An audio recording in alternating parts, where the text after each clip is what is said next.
வணக்க மக்களே. நம்ம கார்த்திக் கதையில ஏப்ரல் 24 என்ன நடக்க போகுது அப்படிங்கறத பத்தி தாங்க இந்த வீடியோல இப்ப நம்ம பார்க்க போறோம். வீடியோவுக்கு மறக்காம லைக் பண்ணிக்கோங்க. நீங்க லைக் பண்றதுதான் எங்களுக்கு அடுத்து வீடியோ போடுறதுக்கு ரொம்ப ரொம்ப இன்ட்ரெஸ்டிங்கா இருக்கும். ஸோ மறக்காம லைக் பண்ணிட்டு இந்த வீடியோவை தொடர்ந்து பாருங்க.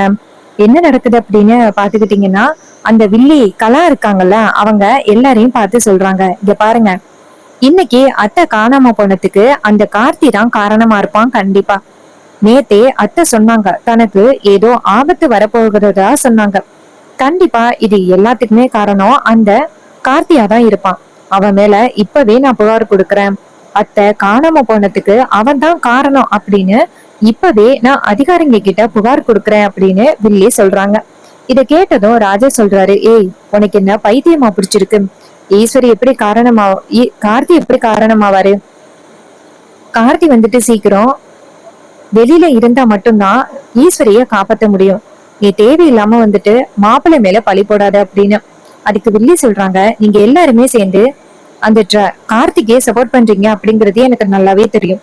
அத்தை ஏற்கனவே சொல்லியிருக்காங்க, நீங்க எல்லாருமே சேர்ந்து அந்த கார்த்திக்கு தான் சப்போர்ட் பண்ணுவீங்க அப்படின்னு. அதனாலதான் உங்களுக்கு உண்மை தெரிய மாட்டேங்குது. நான் போய் இப்பவே அந்த கார்த்தி மேல புகார் பண்றேன் அப்படின்னு வில்லி அந்த இடத்துல இருந்து போறாங்க. ரோகிணி சொல்றாங்க, அப்பா என்னப்பா இவங்க இப்படி பேசிட்டு போறாங்க? கார்த்தி வெளியில இருந்தா மட்டும்தானே அத்தைய காப்பாத்த முடியும். அவங்க ஏன் இப்படி பேசுறாங்க? அதுக்கு ராஜா சொல்றாரு, ஆமாமா, ஆனா எல்லா சூழ்நிலைகளையும் மாப்பிள்ள சமாளிச்சு வந்துருவாரு. அதுக்கு எனக்கு நம்பிக்கை இருக்கு. நீ கவலைப்படாதம்மா அப்படின்னு சொல்ல ரோகிணி சொல்றாங்க, சரிப்பா, எப்படியாவது அவரு அம்மாவையும் ரேவதியையும் கண்டுபிடிச்சிட்டாருன்னா போதும் அப்படின்ட்டு. ராஜா சொல்றாரு, ஆமாமா, சரி, பெரிய மாப்பிள்ளை கிட்ட போன் பண்ணி கேளு என்னாச்சு அப்படின்னு. உடனே ரோகிணியோ சரிப்பா அப்படின்னு சொல்லிட்டு நேரா போன் பண்றாங்க நம்ம மயிலுக்கு. மயிலு போன் அட்டன் பண்ணி சொல்லுங்க அப்படின்னு சொல்ல ரோகிணி சொல்றாங்க, என்னாச்சு? அவங்க ரெண்டு பேரையும் கண்டுபிடிச்சாச்சா? எங்க இருக்காங்க அப்படின்னு கேக்குறாங்க. அதுக்கு ராஜா சொல்றாரு, இல்லம்மா, அவங்க ரெண்டு பேரும் எங்க இருக்காங்க அப்படின்னு இன்னும் தெரியலையா, தேடிக்கிட்டு தான் இருக்காங்களாம். இதை கேட்டதும் ரோகிணி சொல்றாங்க, அப்படி ரெண்டு பேரும் எங்க தான் போயிருப்பாங்க அப்படின்னு. ராஜா சொல்றாரு, நடக்கிறதையெல்லாம் பார்த்தா கண்டிப்பா ஏதோ ரொம்ப பெரிய பிரச்சனை இருக்கிற மாதிரி தெரியுது. சீக்கிரம் ஈஸ்வரியும் ரேவதியும் வீட்டுக்கு வரணும். அந்த கடவுள் தான் நமக்கு உதவி பண்ணணும் அப்படின்ட்டு சாமி கும்பிடுறாங்க. அப்புறமா வில்லி என்ன பண்றாங்கன்னா, நேரா அதிகாரிங்களை போய் பாக்குறாங்க. அப்போ அதிகாரிங்க வில்லிய பார்த்து, சொல்லுங்க மேடம், யார் மேல புகார் கொடுக்கணும், என்னாச்சு அப்படின்ட்டு.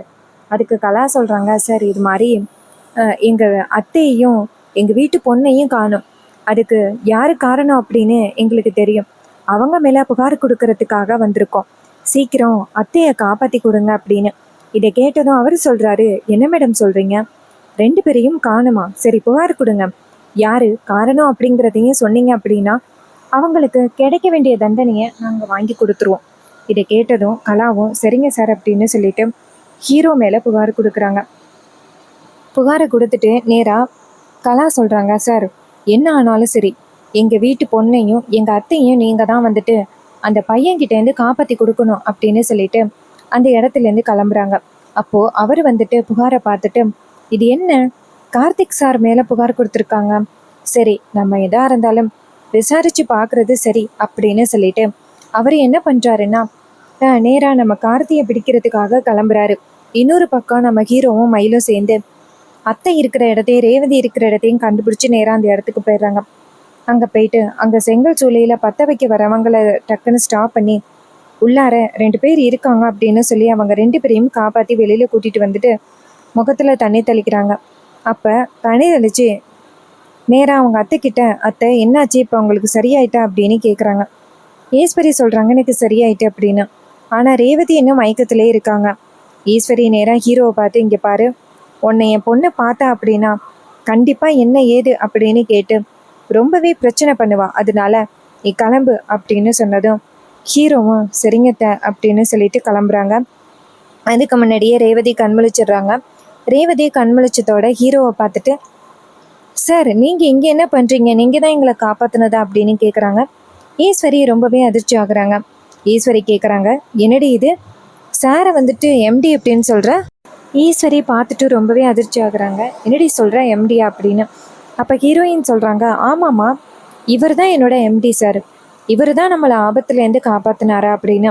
அப்ப மயிலு சொல்றாரு, ஆமா ரேவதி, இவரு தான் உன்னை ஆபத்துல இருந்து காப்பாத்தினாரு அப்படின்னு.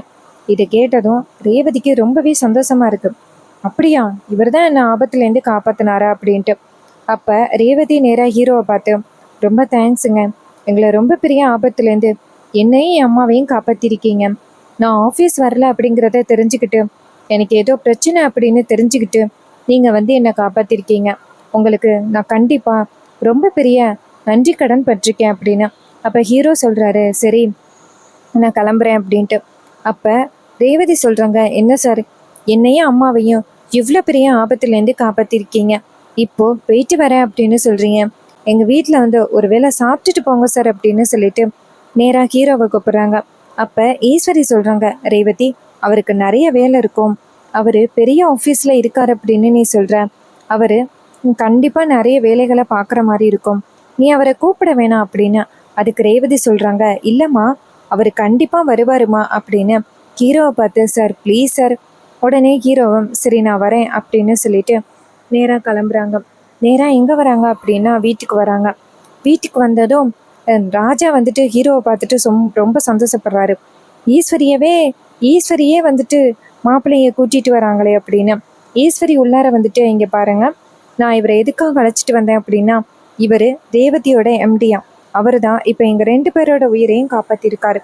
ஸோ அவருக்கு நன்றி சொல்லணும் அப்படிங்கிறதுக்காக தான் நான் வீட்டுக்கு கூட்டிகிட்டு வந்தேன், மற்றபடி எதுவும் இல்லை. இதை கேட்டதும் ராஜா ரொம்பவே ஷாக் ஆகுறாரு. அப்படியா, இருந்தாலும் பரவாயில்ல, ஈஸ்வரியே வீட்டுக்கு மாப்பிள்ளையை கூட்டிகிட்டு வந்திருக்கா அப்படின்னா இது நமக்கு கிடைச்ச ரொம்ப பெரிய நல்ல வாய்ப்பு. இந்த வாய்ப்பை நம்ம விடக்கூடாது அப்படின்னு நினச்சிக்கிட்டு, வாங்க சார் வாங்க வந்து உட்காருங்க அப்படின்னு சொல்லிட்டு உட்கார சொல்கிறாங்க. ரேவதி போயிட்டு ஹீரோவுக்கு தண்ணி கொண்டு வராங்க. அப்புறமா ரேவதி சொல்கிறாங்க, சார் ஒரு 5 மினிட்ஸ் வெயிட் பண்ணுங்க சார், உங்களுக்கு நானே வந்துட்டு சமைச்சு எடுத்துகிட்டு வரேன் அப்படின்னு சொல்லிட்டு போகிறாங்க. இதை பார்த்துட்டு ராஜா ரொம்பவே சந்தோஷப்படுறாரு. ரேவதியோட ஆள் மனசில் இன்னும் கார்த்தி இருக்கிறாரு. அதனால தான் ரேவதி கார்த்தியை பார்த்ததுமே அவ்வளோ சந்தோஷப்படுறா. இன்னொரு பக்கம் நம்ம வில்லி இருக்காங்கல்ல, அவங்க அதிகாரிங்களை கூட்டிக்கிட்டு நேராக வீட்டுக்கு வராங்க. வீட்டுக்கு வந்ததும் அங்கே ஹீரோ இருக்கிறத பார்த்துட்டு வில்லி சொல்கிறாங்க, சார் அந்த உட்காந்துருக்கானே அவன் தான் சார் எங்கள் அத்தையை வந்துட்டு கடத்தினது அப்படின்னு. உடனே அதிகாரிங்க அங்கேருந்து வந்துட்டு ஹீரோவை பார்த்து, சார் ஈஸ்வரி மேடத்தையும் ரேவதியையும் நீங்கள் கடத்தினதுக்காக உங்களை கைது பண்ணுறோம் அப்படின்னு. இதை கேட்டதும் ஹீரோ ஷாக் ஆகுறாரு. என்ன சொல்கிறீங்க, நானா அப்படின்னு. அப்போ கலா சொல்கிறாங்க, ஆமாண்டா நீதான், முத நாளே அத்தை சொல்லிட்டாங்க, உன்னால் அத்தைக்கு ரொம்ப பெரிய ஆபத்து இருக்கு அப்படின்னு சொன்னாங்க. ஸோ உன்னால தான் அத்தைக்கு இவ்வளோ பெரிய ஆபத்து, உன்னைய அதிகாரிங்க கிட்ட பிடிச்சு கொடுக்கறதுக்காக தான் வந்திருக்கோம் அப்படின்னு. இதை கேட்டதும் ஹீரோ ஷாக் ஆகுறாரு. அப்போது ஈஸ்வரி நேராக கலாவை பார்த்து, கலா கொஞ்சம் அமைதியாயிரு அப்படின்னு. அப்போது அதிகாரிங்க சொல்கிறாங்க, மேடம் உங்களை இவங்க கடத்தினதுக்காக உங்களை கைது பண்ணுறோம் அப்படின்னு சொல்லிட்டு நேராக ஹீரோவை பிடிக்க வர ரேவதி அந்த இடத்துக்கு வந்துட்டு, என்ன நடக்குது இங்கே அப்படின்னு சத்தம் போடுறாங்க. ரேவதி சத்தம் போடுறதை பார்த்துட்டு கலா சொல்கிறாங்க, ரேவதி இவன் தான் ரேவதி காரணம், உங்கள் அம்மாவும் நீயும் காணாமல் போனதுக்கு அவனை அதிகாரிங்க கிட்ட பிடிச்சு கொடுக்கறதுக்காக வந்திருக்கோம் அப்படின்னு. இதை கேட்டதும் ரேவதி ரொம்பவே ஷாக் ஆகுறாங்க. ரேவதி சொல்றாங்க, சார் நீங்க எந்த ஆதாரத்தை வச்சு அவங்கள கைது பண்ணணும் அப்படின்னு சொல்றீங்க, அவர் தான் எங்க 2 பேரையுமே காப்பாத்தி கூட்டிட்டு வந்தது, யாரு சொன்னதை கேட்டுட்டு நீங்க வந்துட்டு இவர் தான் இப்படிப்பட்ட தப்பு பண்ணாரு அப்படின்ட்டு வந்து நிக்கிறீங்க. இதை கேட்டதும் அந்த அதிகாரி சொல்றாங்க, அம்மா இந்த கலா மேடம் தான் வந்து புகார சொன்னாங்க, நீங்க வந்துட்டு காணாம போயிட்டீங்க, அதுக்கு காரணம் இவங்க தான் அப்படின்னு சொல்லிட்டு இவங்க தான் வந்து புகார் கொடுத்தாங்க. இதை கேட்டதும் ரேவதி ரொம்பவே அதிர்ச்சி ஆகுறாங்க. சார் அவங்க சொல்றது முழுக்க முழுக்க போய், இது மாதிரி நாங்க 2 பேரும் வந்துட்டு இன்னைக்கு உயிர் பழச்சி இருக்கிறதுக்கு காரணமே இவர் தான், இவர் மேல இப்படி ஒரு பழிய போட்டிருக்காங்க அப்படின்னு நேரா அதிகாரிங்களை பார்த்து பேச அதிகாரிங்க சொல்றாங்க, சாரி மேடம், நாங்க தப்பான இன்ஃபர்மேஷனை வச்சு வந்துட்டோம் போல. அதுக்கு ரேவதி சொல்றாங்க, சரி கிளம்புங்க அப்படின்னு சொன்னதும் அவங்க அந்த இடத்துல இருந்து கிளம்பி போறாங்க. இதை பார்த்ததும் ஈஸ்வரிக்கு ரொம்பவே ஷாக்கிங்கா இருக்கு. அப்போ கலா ரொம்ப அதிர்ச்சியாகி நேரா ரேவதியை பார்த்து, ரேவதி அவன் எப்படிப்பட்டவன் அப்படின்னு உனக்கு தெரியுமா, எதுவுமே தெரியாம நீ வந்துட்டு அவனுக்கு இவ்வளவு பெரிய சப்போர்ட் பண்ணி அனுப்புற. அதுக்கு ரேவதி சொல்றாங்க, இங்க பாருங்க மேடம், நீங்க இந்த வீட்ல இப்போதைக்கு ரிலேஷனா தான் வந்திருக்கீங்க. இங்க என்ன நடக்குது அப்படிங்கிற விவரத்தை பத்தி உங்களுக்கு எதுவுமே தெரியாது. எதுவுமே தெரியாம இப்படி அபாண்டமா ஒருத்தர் மேல பழி போடுறது ரொம்பவே தப்பு. இவரு என்னோட எம்டி சார். நான் இன்னைக்கு ஆபீஸ் வரல அப்படின்னு தெரிஞ்சதும் அவரு ரொம்பவே சந்தேகப்பட்டு என்ன தேடி இருக்காரு. அப்பதான் நான் இவ்வளவு பெரிய ஆபத்துல சிக்கிருக்கேன் அப்படின்னு தெரிஞ்சு தேடி வந்து என்ன காப்பாத்தி இருக்காரு. ஆனா நீ அவரு மேல இவ்வளவு பெரிய பழி போடுற, இதோட நிப்பாட்டிக்க அப்படின்னு சொன்னதும் கலா ரொம்பவே அதிர்ச்சி ஆகுறாங்க. என்னடா இது, இவ இப்படி பேசுறாளே அப்படின்னு. அப்ப ஹீரோ சொல்றாரு, இங்க பாருங்க, இந்த பிரச்சனையை இதோட விடுங்க அப்படின்ட்டு. அப்போ நம்ம ஹீரோயின் சொல்றாங்க, சார் நீங்க வேணும்னா இத பெருந்தன்மையா எடுத்துக்கிட்டு பெரிய விஷயமா எடுத்துக்காம இருக்கலாம். ஆனா எனக்கு இது பெரிய விஷயம் இல்ல. இவங்க பண்ணது ரொம்ப பெரிய தப்பு. சோ அவங்க பண்ண தப்புக்கு கண்டிப்பா அவங்க தண்டனையை அனுபவிச்சுதானே ஆகணும் அப்படின்னு. இதை கேட்டதும் ஈஸ்வரி சொல்றாங்க ரேவதிய பார்த்து, ரேவதி இப்படி அவசரப்பட்டு கோவப்படாத. நீ நாளை பின்ன அந்த வீட்டுக்கு மருமகளா போக போற. சோ இந்த நேரத்துல நீ இப்படி கோவப்படக்கூடாது. இதை கேட்டதும் ரேவதி சொல்றாங்க, சரிம்மா, அதுக்காக இவங்க பண்ணது சரியா? இவங்க பண்ணது ரொம்ப பெரிய தப்புமா. இவரு நம்ம உயிரையே காப்பாத்தி கூட்டிட்டு வந்திருக்காரு. ஆனா இவர் மேல இப்படி ஒரு அபாண்டமான பழிய போட்டு இவரை அவமானப்படுத்துறது கொஞ்சம் கூட நியாயமே இல்ல. உடனே ஈஸ்வரி சொல்றாங்க, சரிம்மா, பண்ணது ரொம்ப தப்புதாம்மா. அதுக்கு ரேவதி சொல்றாங்க, உடனே அவரு இவங்க அவர்கிட்ட மன்னிப்பு கேட்கணும் அப்படின்னு. இதை கேட்டதும் ஈஸ்வரியும் சரி நான் கேட்க சொல்றேன் அப்படின்ட்டு நேரா கலாவை பார்த்து, கலா அவங்கள பார்த்து மன்னிப்பு கேட்டுரு, அதான் உனக்கு நல்லது அப்படின்னு. கலாவும் சரி அப்படின்ட்டு நேரா ஹீரோவை பார்த்து, சாரி, உங்க மேல இவ்வளவு பெரிய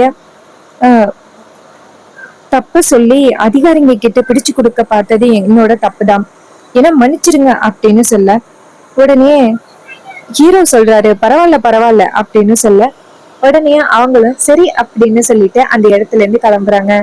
இதையெல்லாம் பார்த்துட்டு நம்ம ரேவதி வந்துட்டு கலாவை பார்த்து, இதுக்கப்புறமாவது இந்த மாதிரி யாரு மேலையும் அபாண்டமா பழி போடுற வேலை வச்சுக்காதீங்க அப்படின்னு சொல்லிட்டு அந்த இடத்துல இருந்து கிளம்புறாங்க. அப்போ அதிகாரிங்க சொல்றாங்க, சாரி சார், சரியா விசாரிக்காம உங்களை வந்து கைது பண்ண வந்தது எங்களுடைய ரொம்ப பெரிய தப்பு, மன்னிச்சிருங்க சார் அப்படின்னு சொல்லிட்டு அந்த இடத்துல இருந்து போறாங்க. அப்புறமா ரேவதி நேரா ஹீரோ கிட்ட போயிட்டு, எம்டி சார், உங்க மேல இவ்வளவு பெரிய பழி போட்டதுக்கு ரொம்ப சாரி சார் அப்படின்னு. ஹீரோ சொல்றாரு, பரவாயில்ல மேடம், இதுல என்ன இருக்கு, நீங்க எனக்காக வந்துட்டு பேசுனீங்கல்ல, அதுவே எனக்கு ரொம்ப பிடிச்சிருக்கு அப்படின்னு சொல்லிட்டு நேரா அந்த இடத்துல இருந்து கிளம்புறாரு நம்ம ஹீரோ. நான் ஆபீஸ்க்கு போறேன் அப்படின்னு ரேவதி சரிங்க சார் அப்படின்னு சொல்லிட்டு அனுப்பி வைக்கிறாங்க. ஈஸ்வரி இதையெல்லாம் பார்த்துட்டு ரொம்பவே அதிர்ச்சி ஆகுறாங்க. எப்படியாவது அந்த டிரைவர் பையனை துரத்தி அடிச்சுட்டு ரேவதிக்கு புது கல்யாணம் பண்ணி சந்தோஷமா வாழ வைக்கலாம் அப்படின்னு பார்த்தா மறுபடியும் இவன் வீட்டுக்குள்ள வந்து பல பிரச்சனைகளை நமக்கு கொடுத்துக்கிட்டு இருக்கானே அப்படின்னு ஈஸ்வரி செம டென்ஷன் ஆகுறாங்க. சோ இந்த கதை உங்களுக்கு பிடிச்சிருக்கா? இந்த கதை பிடிச்சிருந்துச்சுன்னா இந்த வீடியோவுக்கு மறக்காம லைக் பண்ணிக்கோங்க. நீங்க லைக் பண்றதுதான் எங்களுக்கு அடுத்த வீடியோ போடுறதுக்கு ரொம்ப ரொம்ப இன்ட்ரெஸ்டிங்கா இருக்கும். சோ மறக்காம லைக் பண்ணிட்டு இந்த வீடியோவை தொடர்ந்து பாருங்க. அது மட்டும் இல்லாம நம்ம கிட்ட ஹேர் கிளிப்ஸ் அண்ட் அக்சசரிஸ் வந்துட்டு அவைலபிளா இருக்கு அப்படின்னு உங்க எல்லாருக்குமே தெரியும்.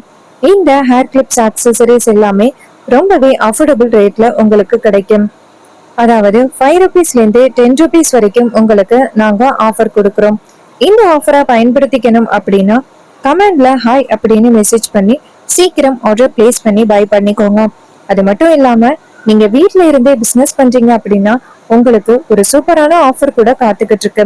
இந்த ஆஃபர் என்ன அப்படின்னு பாத்துக்கிட்டீங்கன்னா 499க்கு ஃப்ரீ ஷிப்பிங்கோட 18 different type of clips and 5 ருபீஸ்க்கு ஸ்க்ரன்ச்சீஸ் நம்ம கிட்ட அவைலபிளா இருக்கு. ஸோ சீக்கிரம் ஆர்டர் பிளேஸ் பண்ணி பை பண்ணிக்கோங்க. இது ஒரு லிமிடெட் ஆஃபர் தான். தேங்க்ஸ் ஃபார் வாட்சிங்.